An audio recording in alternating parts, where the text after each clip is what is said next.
Hey, tonight we're going to Santa Fe, and actually we're not going to Santa Fe. Georgette is going to Santa Fe. We're working this trip through Colette, which is one of our favorite suppliers, and Georgette will be the escort on the trip, and we will let her take us through the Santa Fe trip. Georgette? Absolutely. Well, good evening, everybody. I hope you all are well. This will be my third excursion to Santa Fe. So obviously it's a place that I certainly enjoy, and I enjoy taking individuals such as yourselves there.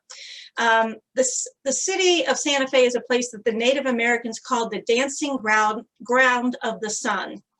Colette kind of likes to give you an idea what the activity level is, and this is a level 3.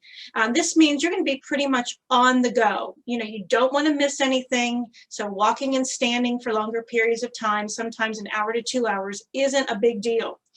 You can navigate hills, you can navigate uncommon ground, and you can climb in various modes of transportation, including a cable car, a Zodiac, etc. And obviously also experience some changes in some elevation.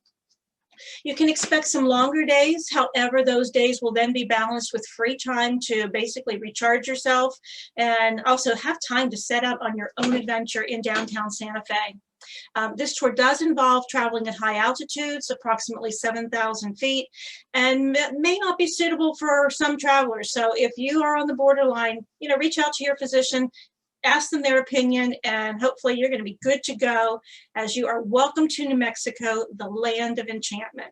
Here you'll explore Santa Fe, a city that's really a rich blend of multiculturalism, natural beauty, and profound history. Once we arrive in Santa Fe, we'll enjoy a welcome reception at our hotel, and this hotel is just mere steps away from Santa Fe's iconic plaza.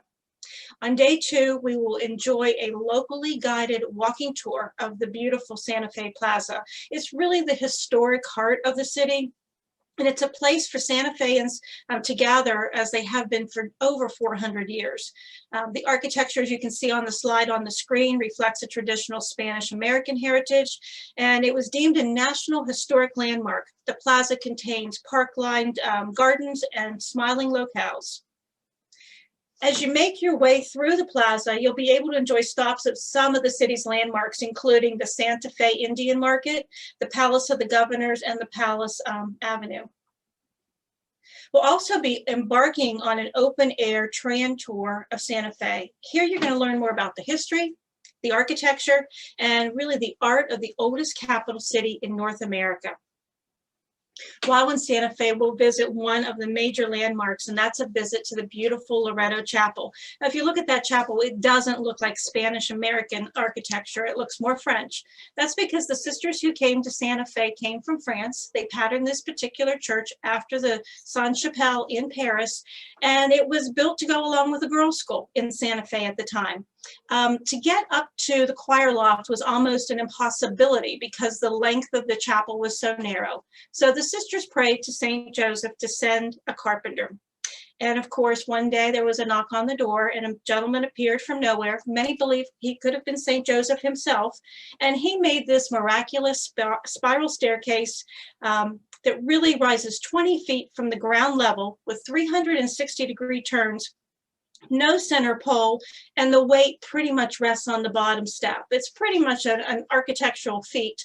When it came time to pay the carpenter, he was nowhere to be seen, nor could they trace where the wood had been purchased. So it does have a very spiritual sense when you are in the Loreto Chapel. And on the exterior, oftentimes you'll see people who have left rosaries, etc., and Thanksgiving for prayers and miracles they have encountered. After we have a visit to the Loreto Chapel, it's time to eat. And we're going to try our hand at tamale making at the Santa Fe School of Cooking. And after we have worked with the savory ingredients, the Southwest theme, then you're going to get to enjoy the fruits of your labor. Also going to savor Santa Fe's fusion of Native American, Spanish, and Mexican flavors. Later, we're going to make our way to the beautiful scenic Turquoise Trail. On the way, you'll enjoy stunning views, such as you're seeing on the screen now. Prehistoric people made their home there. Spanish missionaries explored the area, and many battles were fought over this land. It gets its name, the Turquoise Trail, because of the turquoise stones that are found along the way as you travel through the heart of New Mexico. You're going to weave your way along the rolling hills and beautiful horizons. And we're going to arrive on the Turquoise Trail in the beautiful village of Madrid.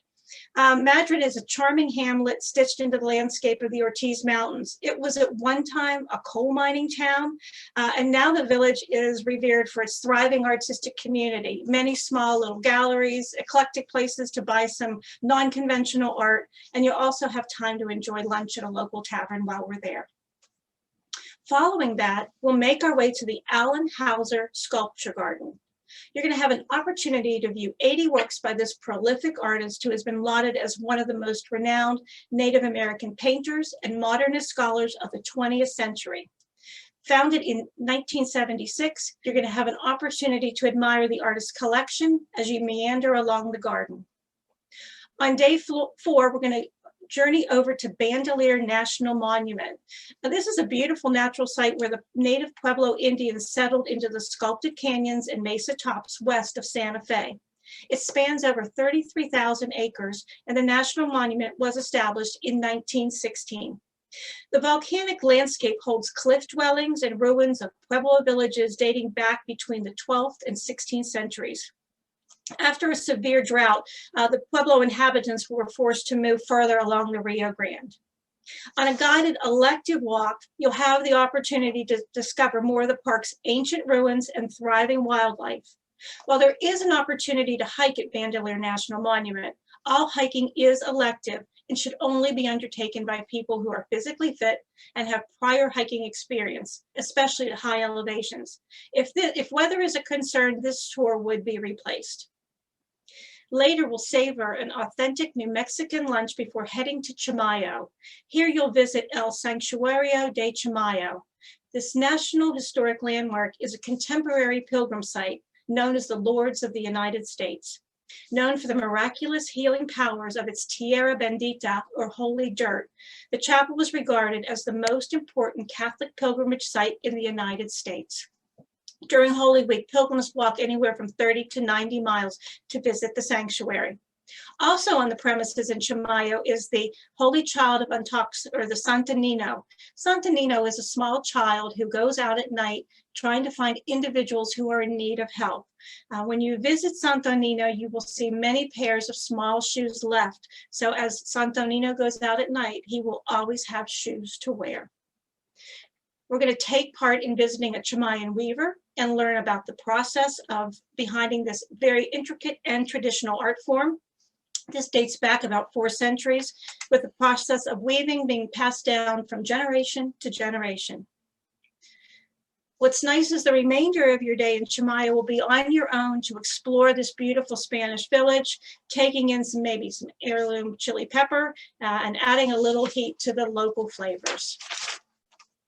Come day 5, it's your choice. Use your interest in confectionery creations or in the history of espionage to help you decide. If you have a sweet tooth, visit some of Santa Fe's chocolate shops. Enjoy delicious tastings of chocolate treats infused with local ingredients like chilies, pine nuts, and lavender.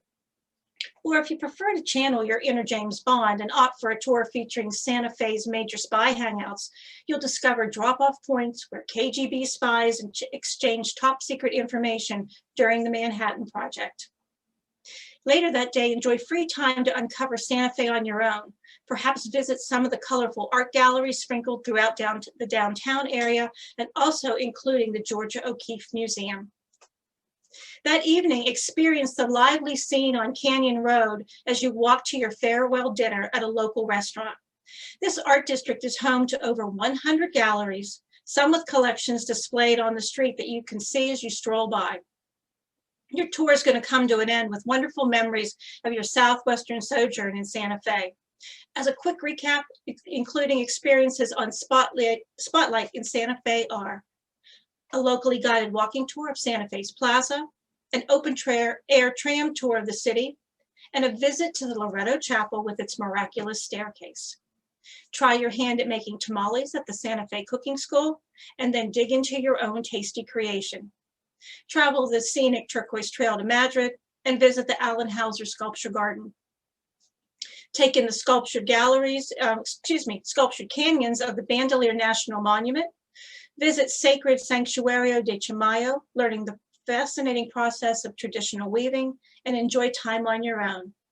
Choose how you discover Santa Fe with a chocolate tour or a major spy hangout, and enjoy free time throughout the tour to explore Santa Fe's hidden secrets, from tasty eateries to vibrant art galleries.